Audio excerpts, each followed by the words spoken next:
The International Crane Foundation, located in Baraboo, houses a few birds of any given crane species, like the red-crowned crane you just saw and heard. But just down the road, hundreds of native sandhill cranes gather on their migration path. They're headed down from northern Wisconsin, Minnesota, Michigan's Upper Peninsula, and Canada, and they use Baraboo as a waypoint on their path down south. Ann Lacey, a crane research coordinator with the foundation, says the cranes could be here for a while, depending on the weather. If it snows and the fields are covered with snow, the next favorable weather pattern, so strong north winds, they will leave.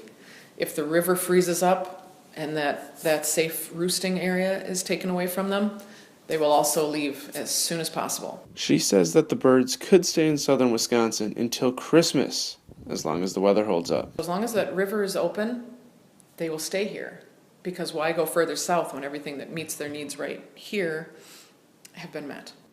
But seeing crane migration through Wisconsin was almost a thing of the past. It was once thought that there could be as few as 100 cranes in all of Wisconsin. There's currently that many just in the field behind me. The fact that they've recovered, at least for my profession as a wildlife biologist, is one of the great success stories of the 20th century. Late conservationist Aldo Leopold wrote that he thought Sandhill cranes would one day no longer inhabit Baraboo or Wisconsin, but the state's population today might be between 20 and 30,000. I think Aldo Leopold would be shocked to see how many of the Sandhill cranes now are using the property that he thought that they would never see or hear Sandhill cranes using again in his lifetime. The cranes flock to the area for access to farmland and the Wisconsin River. It's a pretty big river, lots of sandbars in the river. It's kind of a shallow river, so it's a pretty perfect roosting location for them.